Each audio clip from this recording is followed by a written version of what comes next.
आज हम लेकर आए मिर्ची, जानते हैं इसका क्या भाव, क्या बाज़ार, किस रेट की मिर्ची है।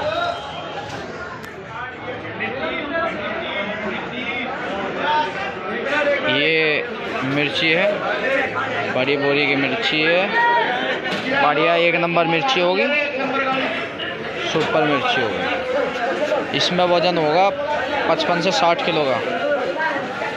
इसका बाज़ार आज मंडी में चल रहा है 30 रुपये किलो। बढ़िया सुपर मिर्ची है, देखो बढ़िया मिर्ची है, एक नंबर सुपर क्वालिटी माल होगा।